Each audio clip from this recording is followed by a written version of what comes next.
Ačiū visiems, kad žiūrite mano video. Šiandien bus video iš namų. Tai šiandien pakalbėsiu apie tai, ką mes visi naudojame savo namuose. Pradėsiu nuo paprasto dalyko, tai yra kaitlentė. Šita kaitlentė tai yra elementari Bosch'o kaitlentė, kurią galima nusipirkti prekybos centre. Ir bėda ta, kad jei ne šitie lipdukai, aš ją iš vis negalėčiau naudotis. Bet gerai tai, kad jinai neturi ekrano jokio, kur reikėtų jutiklinėme ekrane kažką pažymėti, todėl buvo įmanoma ją pritaikyti mano reikmėms. Tai aš dabar jums parodysiu, kaip aš, naudodama šitą kaitlentę, užsikaisiu, pavyzdžiui, vandens. Tai pasimkim puodą, taip, įsipilkim vandens, pasidėkim ant kaitlentės kur nors ir įsijungkime. Ir man reikia, kad greitai čia užvirtų tas vanduo, tai čia yra pažymėtas boost mygtukas va šičia. Nu va, verda vanduo, greitai jis čia užvirs. Dabar, pavyzdžiui, man reikia nusistatyti laikmatį, kad po minutę sustotų šitą kaitlentę. Tai pasispaudžiam, čia yra timerio mygtukas, tada užrašom, čia yra brailio skaičiukai padaryti, 0, 1 ir dar kartą spaudžiam timerį. Ir tada po 1 minutės kaitlentė išsijungs, kas man šiaip labai patinka. Ant kaitlentės yra lipdukai ir galima ją tiesiog naudoti. Tik su lipdukais yra viena problema ta, kad jų yra labai sudėtinga nusipirkti pritaikytų kaitlentėms, jie yra labai brangus. Ir visi kiti lipdukai, tokie kaip šitie brailio skaičiukai, jie yra pritaikyti lipdyti ant paviršių, kurių mes neriebaluosime, nelaistysime ir panašiai. Štai, baigia virti mano vanduo. Tai dėl to aš čia naudoju jiems priklijuoti tiesiog elementarę strong dvipusę lipnę juostelę. Dėl to gal jie taip keistai atrodo, nes kitaip jie tiesiog ant kaitlentės nesilaiko. Pavyzdžiui, šitie lipdukai jau jie yra skirti lipdyti ant kaitlentės. O štai, pavyzdžiui, šitie lipdukai neskirti lipdyti ant kaitlentės, bet jie kažkaip dar nenukrito. Plaunant kaitlentę, ant jos jeigu užtiška kažkas, tai turi būti tikrai labai geri ir patvarūs lipdukai, kad jie laikytųsi. O štai čia, kaip matote, yra daug visokių daiktų. Pradėkim nuo paprasčiausių dalykų, tai yra termometras. Štai čia yra termometras dėklė, ištraukim. Jis man labai patinka, nes primena termovizorius. Jo galima ne tik tai kūno temperatūrą, bet ir oro temperatūrą pamatuoti arba kažkokį objektą, kaip pavyzdžiui šildomas grindis, pasižiūrėti, kaip šyla greitai ir panašiai. Tai toks, nežinau, ar jis yra super tikslus ar nėra, bet tai plius minus orientuotis galiu. Dabar aš įjungsiu ir pamatuosiu Rokio temperatūrą. Pradėkite matavimą. Rokė, ateik čia.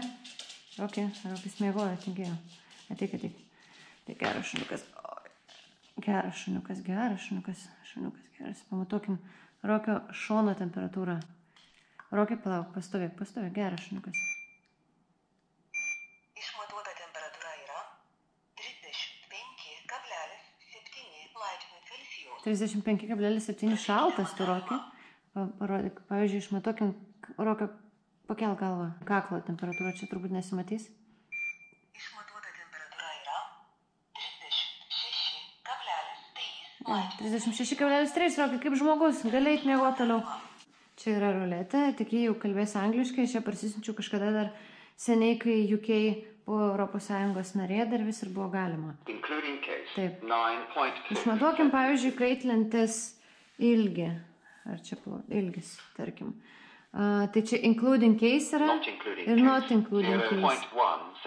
0,1, nes iš karto milimetro paklaida matau, kad yra. Including case. 9.6 šiuo atveju yra patogiau, nes jisai va šitą kraštą tada irgi priskaičiuoja. Tai tiesiog paprašiau yra uždėti, tai pažiūrėkime. 10.6 centimeters including case. 60.6 centimeters including case. 60,6. Turning off in 5 seconds. Šita kaitlentė yra, jos ilgis yra 60,6. O dabar štai yra čia svarstyklės. O svarstyklės irgi kalba angliškai ir labai baisių balsų. Ir pasverkim tada ruletę. 9.6 centimeters including case. 315 gramų sveria šitą. Ir dar paskutinis daiktas, kurio tie, kas mato, tai tikrai neturi, tai yra, čia yra skysčių lygio matuoklis, kad nereiktų kišti pirštų draugams pilant skystį į puodelį. Ir taip yra greičiau. Aišku, kad galima ir iš garso atskirti ir pakiloti puodelį, bet labai patogu ir labai greitai iš tikrųjų mosuoti. Ir štai pilu skystį. Štai. Tai čia, kaip matot, puodelis įkiškim pirštą. Iki pat viršaus nei lašo pro šalį nebuvo. Tai štai tokius aš daiktus naudoju savo kasdieniniame gyvenime. Kaip matėte, labai niekuo aš nesiskiriu savo daiktų naudojimu nuo jūsų.